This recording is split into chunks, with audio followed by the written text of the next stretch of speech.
जय श्री कृष्ण। कृष्णम एकेडमी की ओर से गीता अध्ययन की श्रृंखला में आज 36वां श्लोक है, जो मैंने गीता के दूसरे अध्याय से लिया है और दूसरे अध्याय में यह श्लोक संख्या 60 है। श्लोक है, यततो हि अपि कौन्तेय पुरुषस्य विपश्चित इंद्रियाणि प्रमाथीनि हरन्ति प्रस्भं मनः। The senses are so strong and turbulent, O son of Kunti, that they can forcibly carry away the mind even of a person endowed with discrimination and practicing self-control. हे कुंती,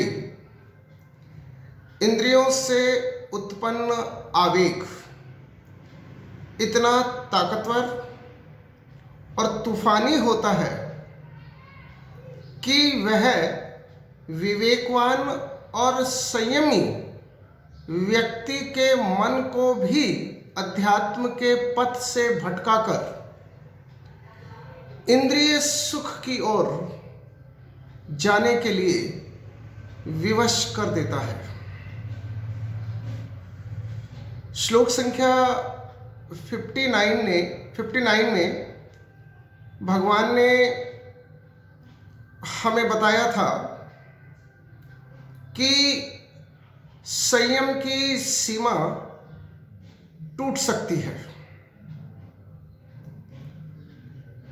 इस श्लोक के माध्यम से भगवान उसी बात को और स्पष्ट कर रहे हैं कि विवेकवान और संयम रखने वाले व्यक्ति के मन को भी इंद्रियों से उत्पन्न आवेग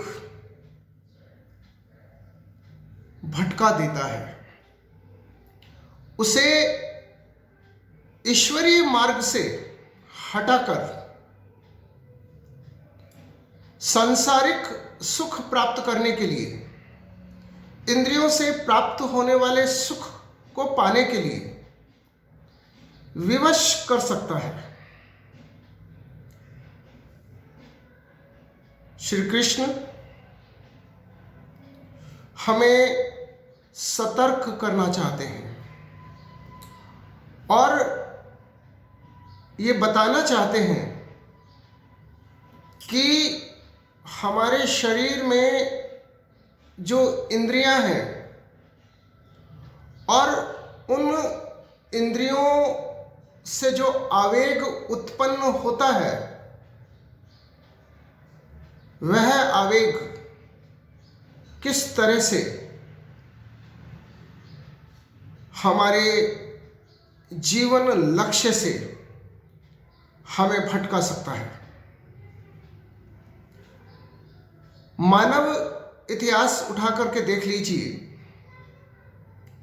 बड़े बड़े योगी, बड़े बड़े संत, बड़े बड़े महापुरुष, बड़े बड़े राजनेता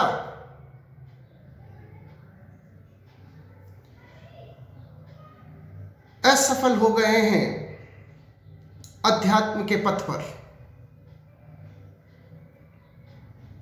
जीवन के परम लक्ष्य को पाने में वे असफल हो गए, कारण इंद्रियों से उत्पन्न आवेग। उस आवेग में, उस तूफान में, उस सुनामी में वे लोग अपना सर्वनाश कर बैठे। विश्वामित्र से लेकर आशाराम तक का इतिहास उठा करके देख लीजिए।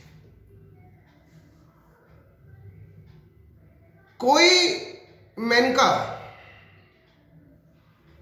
विश्वामित्र को उनके अध्यात्म के पथ से पथभ्रष्ट कर सकती है। कोई भी मोनिका लेविन्स्की, बिल क्लिंटन के भविष्य को नष्ट कर सकती है। लंबा इतिहास है और इसीलिए भगवान के द्वारा जो हमें सतर्क किया जा रहा है, हम इसे समझें और गहराई से समझें कि किस प्रकार इंद्रियों के द्वारा उत्पन्न आवेग हमें परम आनंद से, अपने परमेश्वर से वंचित कर सकता है। अधिकतर साधकों की नावें मंजिल के पास आकर के डूबी है। इसलिए हमें अत्यधिक सतर्क रहने की आवश्यकता है। इंद्रिय सुख हमारे जीवन का लक्ष्य कतई नहीं है। हमारे जीवन का लक्ष्य है परम सुख, परम आनंद, परमेश्वर। कारण स्पष्ट है।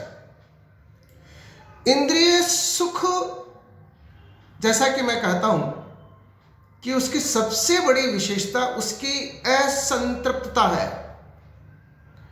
अनसैचुरेशन। आप कितना ही इंद्रिय सुख प्राप्त कर लीजिए, आपको कभी संतुष्टि, कभी तृप्ति प्राप्त नहीं हो सकती। आपको मन की शांति, आपको संपूर्ण संतुष्टि तभी प्राप्त हो सकती है जब आप अध्यात्म के पथ पर चलें, जब आप सेल्फ को सुप्रीम के साथ मर्ज कर लें। यदि हम ऐसा नहीं कर पाते हैं तो हमारा ये जीवन निश्चित रूप से असफल कहा जाएगा।